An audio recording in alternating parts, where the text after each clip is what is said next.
제 아버지는 목사였습니다. 늘 바쁘셨습니다.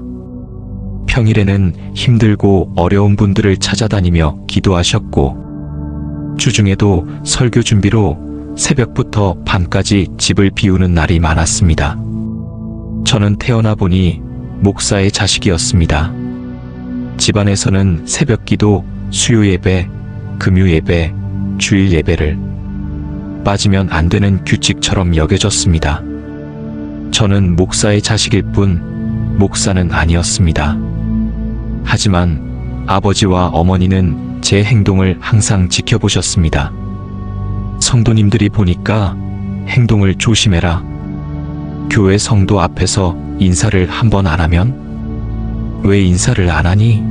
라는 잔소리가 이어졌습니다. 옷차림 하나에도 지적을 받았습니다. 마음 편히 행동할 수 없었습니다. 밖에서는 아버지가 훌륭한 목사님이시고 어머니는 자상한 사모님이셨습니다. 하지만 집안에서 아버지는 종종 다른 모습이었습니다. 겉으로는 천사 같지만 집에서는 날카로운 사람이 되었습니다. 아버지의 말이 곧 진리였습니다. 제 의견을 말하면 아버지는 불같이 화를 냈습니다. 자존심이 상하면 분노가 폭발하곤 했습니다. 어떤 때는 교주 같은 권위적인 모습까지 보이셨습니다. 제가 성적이 떨어지거나 기대에 못 미치면 체벌이 이어졌습니다. 속옷까지 벗기고 본인의 화가 풀릴 때까지 두꺼운 막대로 엉덩이를 내리치곤 하셨습니다. 이 매는 하나님이 너를 깨우시려고 치시는 매다 라고 말씀하시며 더 세게 때리셨습니다. 그때마다 저는 더러운 기분에 휩싸였습니다. 벌거벗겨진 채 무기력하게 맞아야 하는 자신이 수치스러웠습니다. 수치스러운 기억이 떠오를 때마다 마치 몸에 벌레가 기어다니는 느낌이 들어 몸을 아프도록 씻어내곤 했습니다. 엄마는 제가 맞을 때 제지하지 않았습니다. 아버지가 폭력을 휘두르는 동안 엄마는 어디론가 사라졌다가 일이 끝난 뒤에야 돌아오곤 했습니다. 사춘기가 되자 저는 더 이상 참을 수 없었습니다.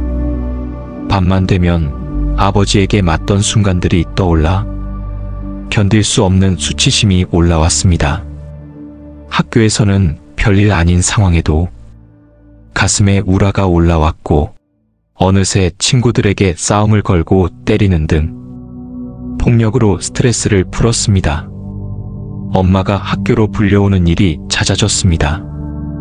어느 날 아버지는 사소한 일로 저에게 화풀이를 시작했습니다. 그날은 달랐습니다. 옷을 벗으라고 위협하는 아버지의 모습이 마치 악마처럼 보였습니다. 저는 끝까지 옷을 벗지 않았습니다.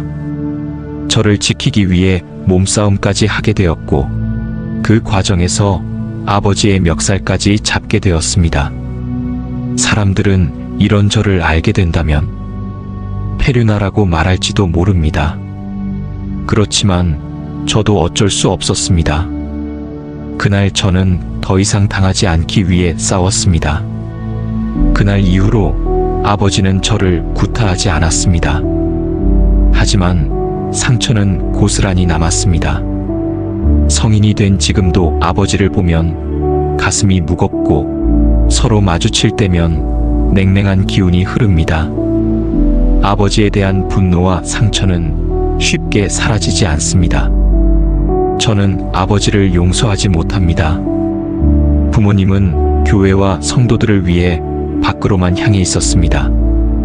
정작 하나밖에 없는 자식의 마음과 고통에는 관심이 없었습니다. 아이였던 저의 고통은 외면당했습니다. 지금 40을 바라보는 나이에도 그 기억이 불현듯 필름처럼 떠오릅니다. 수치심이 올라올 때면 저는 주먹으로 벽을 칩니다. 그 감정은 아직도 생생하게 남아 어릴 때부터 지금까지 족쇄처럼 저를 묶고 괴롭히고 있습니다. 이 상처와 분노를 가지고 앞으로도 어떻게 살아가야 할지 모르겠습니다.